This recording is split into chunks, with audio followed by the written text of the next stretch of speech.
But now look at this. 1863 was the Emancipation Proclamation. Right? 1865, we're supposed to be free. 13th, 14th, 15th Amendment.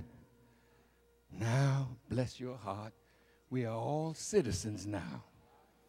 Something went wrong because after 12 years, from 1865 to 1877, 12 years, white folks said, quote,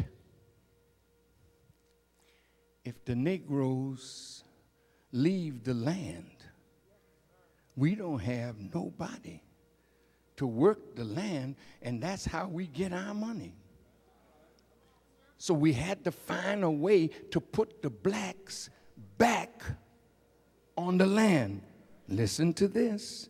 It's called the Compromise of 1877. This compromise can easily be listed among the most significant events in Black American history. The country was in an uproar over the disputed election of 1876 involving presidential rivals Rutherford B. Hayes and Samuel J. Tilden.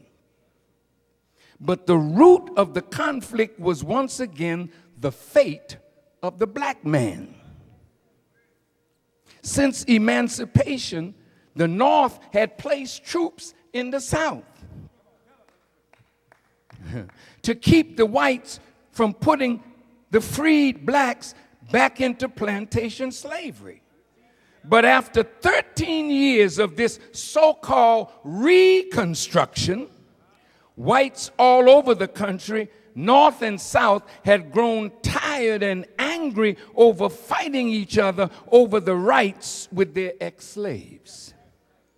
Both parties, Republican and Democrat, convened at the Wormley Hotel in Washington, D.C. to attempt to resolve the conflict.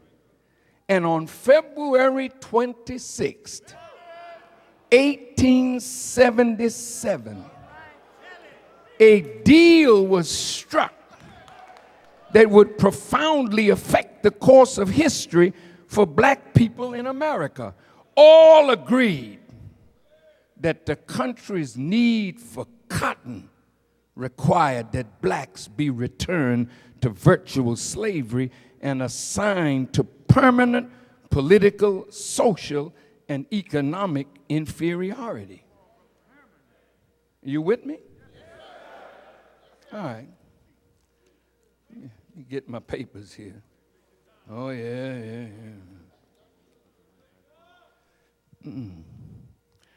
Tell me I lost my papers now, but it don't make no difference. We got it anyway. Now, they made a deal in the Wormley Hotel that we had to be put back on the plantation. A Jewish man by the name of Levi, who was in Congress, was the spokesperson that went back to Congress to sell the idea of putting us back in the plantation. It's all here.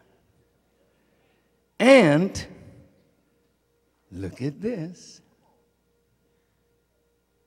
Putting us back on the plantation began what is called the Jim Crow laws. Now, Jim Crow started with a white minstrel. You know, he was a dude that would put on blackface and make mockery of us in dances, you know. We ain't got to Joseph yet. But he was imitating us, and it was called Jim Crow. So Jim Crow became the name that was used to put us back on the plantation. Now check this out.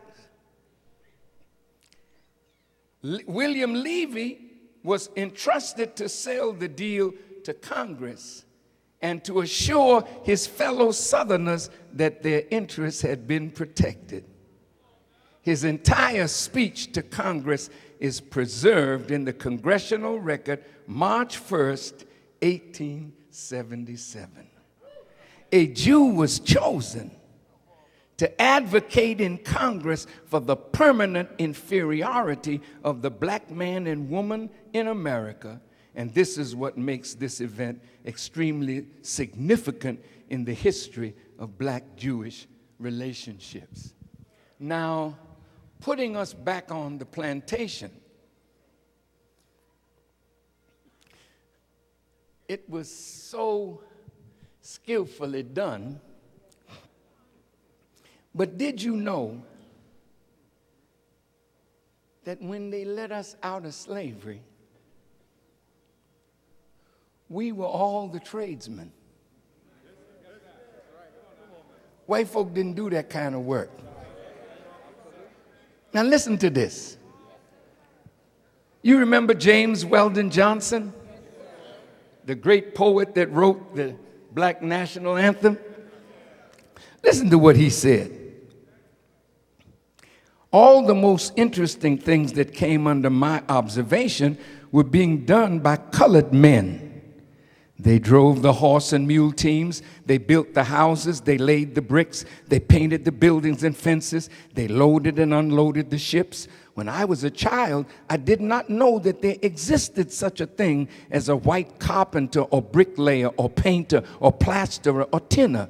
The thought that white men might be able to load and unload the heavy drays of the big ships was too far removed from everyday life to enter my mind. It was indeed said that if a white man were even seen in public doing any form of skilled labor, he would draw a crowd of gawking onlookers. Now just think about you. Now think with me, please. Noted Southern writer Thomas Nelson Page concurred. The black man, he said, was without a rival in the entire field of industrial labor throughout the South. 95% of all the industrial work of the southern states was in his hand, and he was fully competent to do it. Every adult was either a skilled laborer or a trained mechanic. 95%.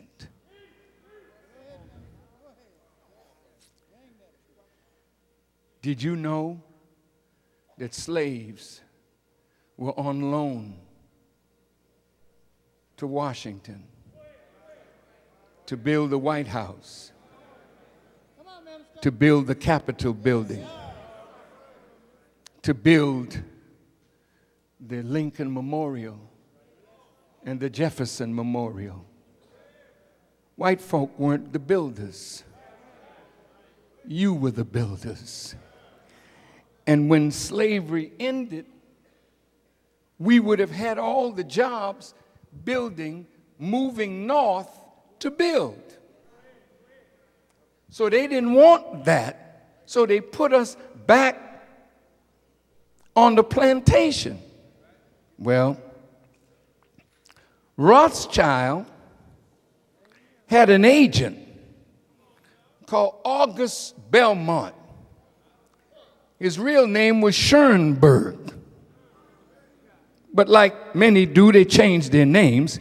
Rothschild's representative in America changed his name from Schoenberg and managed Rothschild's investment in slave-produced cotton, tobacco, and other products.